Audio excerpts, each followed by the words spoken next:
Good morning, everyone. Today we'll discuss the last lesson for finals. So, makinig lang po ng mabuti para dire-diretso po tayo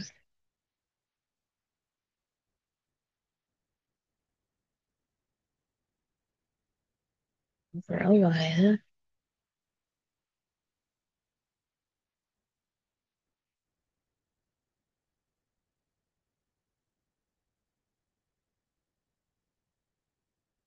So today we will be discussing the plagiarism. Our topic for today is all about avoiding plagiarism, upholding academic integrity in research and writing. I know na all of you here are second year pa lang, but then this topic will become beneficial to you because in third year, you will be exposed to research and writing. And ngayon pa lang, alam niyo na kung paano ba ma-avoid yung plagiarism because this is a academic crime. Ika nga, sabi nila. So let's start, no? So our lesson objectives for this morning is at the end of this lesson, you should be able to distinguish the different types of plagiarism, classify whether sample sentences exhibit plagiarism or not, examine basic rules to avoid plagiarism, and observe varied ways to incorporate quotes properly in text.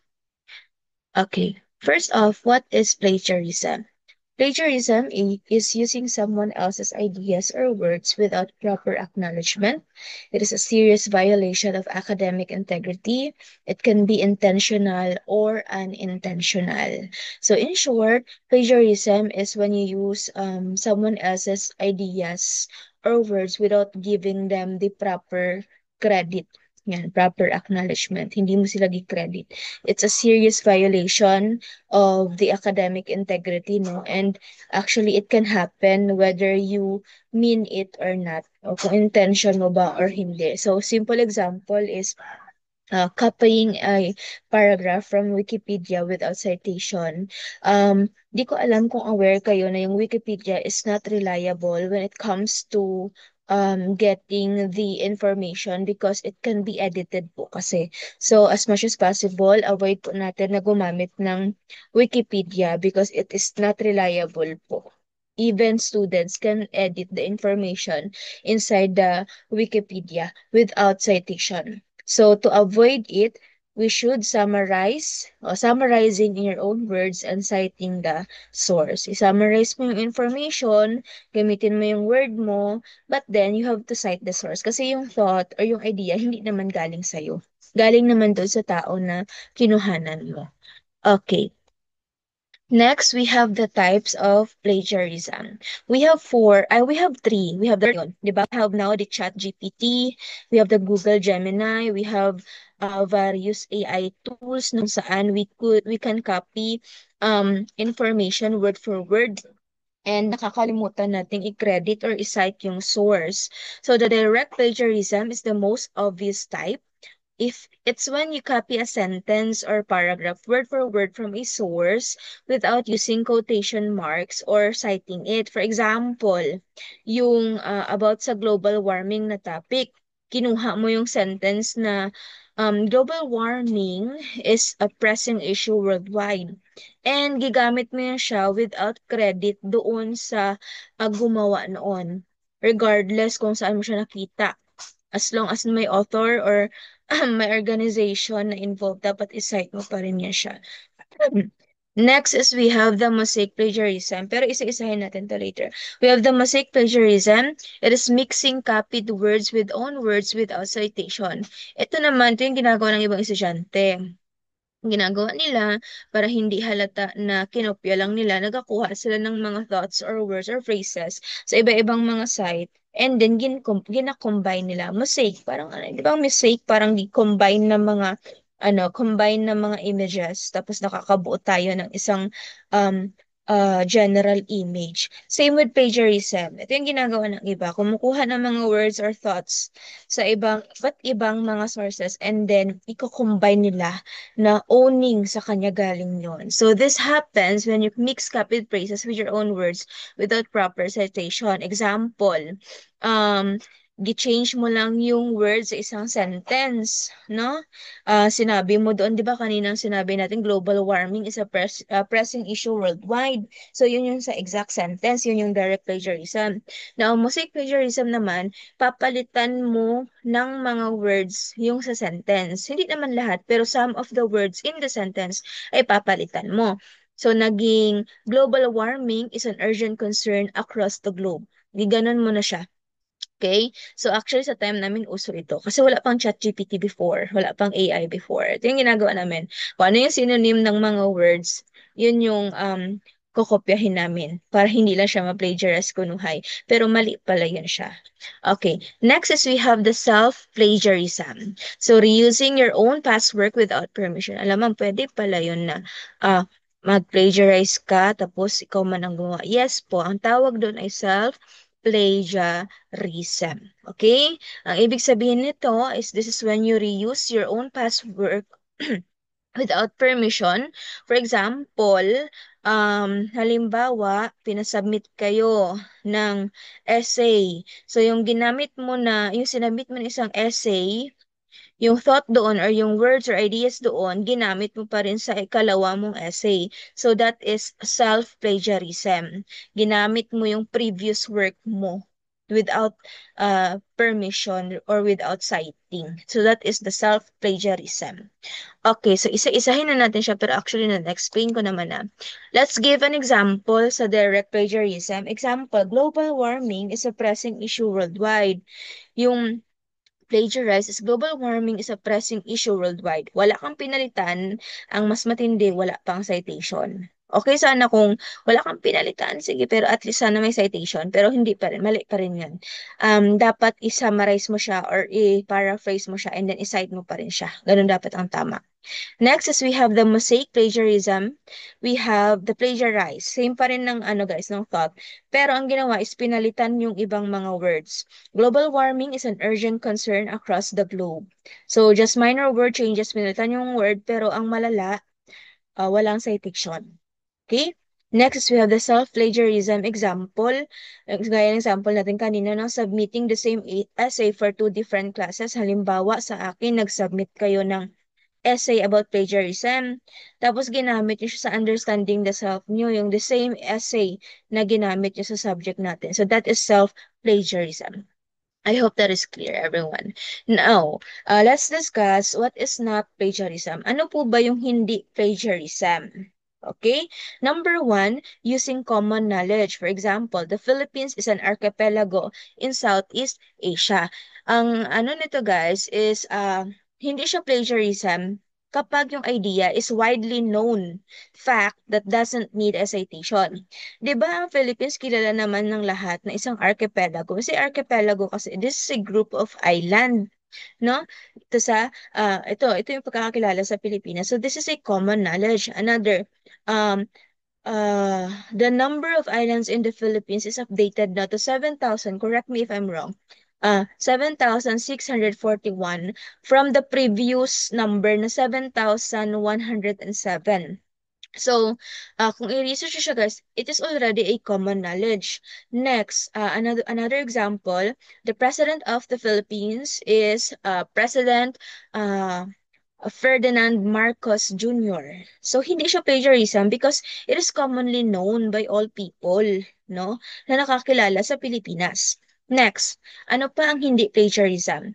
Paraphrasing properly with citation. So, hindi lang dapat na kinopya mo lang yung word, but then ang gawin mo, pag nakita mo yung word or yung idea, ang gawin mo, hindi mo siya kokopyahin word by word, but then i-paraphrase mo siya into your own words, using your own words, pero kailangan i-cite mo pa rin siya, citation.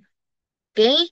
So, ano bang ginagamit natin sa citation? Ang ginagamit natin sa Ramon ngayon is the American Psychological Association 7th edition, APA 7th edition.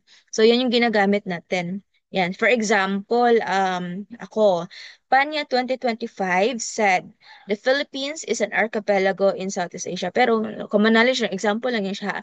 Or another example, uh, Panya 2025 stated that the final examination will become easier than the midterm examination. Pero char lang man, dili man na sayo na. Joke lang. Okay, so yun. Pag nakakita kayo ng idea or ng thought or ng sentence, hindi siya word for word na kokopyahin, but then you have to first paraphrase it, and then kailangan nyo pa rin po isite kahit own words yun na ang ginamit. Kasi yung idea, hindi naman originally came from you. Gets ba? Oh, I hope na gets siya, no? Next, quoting directly with quotation, marks, and reference. Ito yung sabi ko. Ito yung pinaka-safe. Bakit? Ang gagawin mo, hindi mo napapalitan yung word ni author or word ni website or ni organization. You just have to put a quotation mark. Okay? Quotation mark lang ang ilalagay mo. Tapos, isite mo pa rin siya and then lagyan mo pa rin ng reference. Okay, next. Paano ba natin ma-avoid ang plagiarism? Number one, put quotation marks when copying exact words. Kapag exact word yung gusto mong kunin, you put a quotation marks. I know we are familiar naman with the symbol of quotation marks, no? So you can put the quotation marks side by side kung gusto mong kopyahin yung exact word. And at the same time, wag mong kakalimutan na maglagay pa rin ng citation, pangalan ni author, and year kung kailan na-publish. Next, paraphrase using your own words and sentence structure. So when we say paraphrase, hindi ka gumamit ng AI, ng Kilbot, but then you are using your own words. Pero yung thought or idea, the same pa rin. Yan yung paraphrase. Next, cite all sources used. Okay, so ito, huwag kaliligtaan na isite mo yung sources, mga link, mga website na ginamit mo. Okay? Next, list all references at the end of your work. So kapag natapos mo na, lagay mo sa pinakababang part na lagay mo doon references. Lahat ng reference link na ginamit mo. Ayun. And you have also to acknowledge visual charts and graphs. Lalo na yung mga picture came from the Google, no? Kailangan may nakalagay doon na photo credit. Sino ba yung nag-capture nun? Kasi hindi tayo basta-basta makakuha ng tag nito. Hindi tayo basta-basta makakuha ng picture sa Google kasi pe-present mo as academic paper. Kasi nga, ano siya, plagiarize yun siya. Hindi man ikaw ang kumuha. So you still have to cite it. Lagay mo lang doon photo credits or photo courtesy ba yung courtesy, photo courtesy ba yun, tapos pangalan. Tapos still, ilalagay mo pa rin yung link or reference doon sa pinakababa. Okay, lahat ng mga reference na ginamit mo. Pictures man yan, visuals man yan, charts man yan, graphs man yan. Okay, next we have here, we have here the sample, oh my gosh, no. We have here the sample citation. Yung sabi ko kanina, paano ba mag-cite? Gaya sabi ko, gumagamit tayo ngayon ng American Psychological Association na citation. That is the APA 7th edition. Again, APA 7th edition ang ginagamit natin.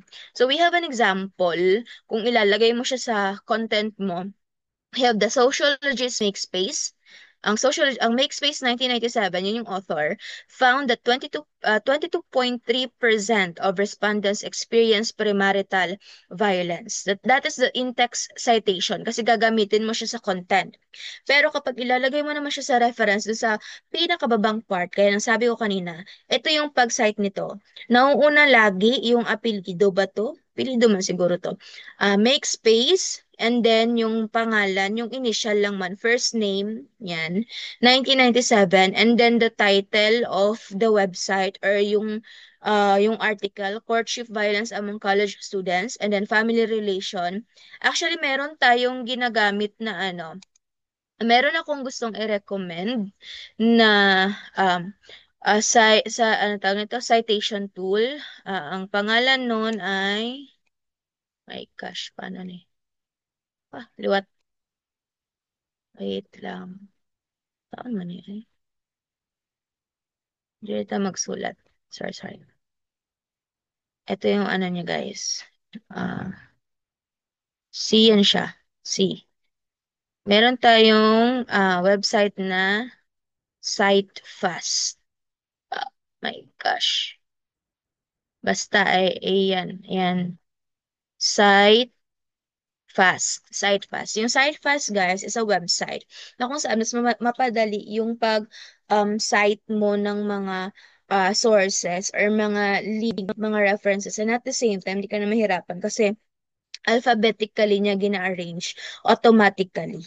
Yun. Siya na rin yung nagalagay ng date, ng year, ng author. Tapos kung halimbawa wala, hindi naman nalagay yung author, balik ka lang doon sa website, tapos tingnan mo lang kung sino yung gumawa or yung author, and then i-type mo lang doon. And siya na ang nag-generate.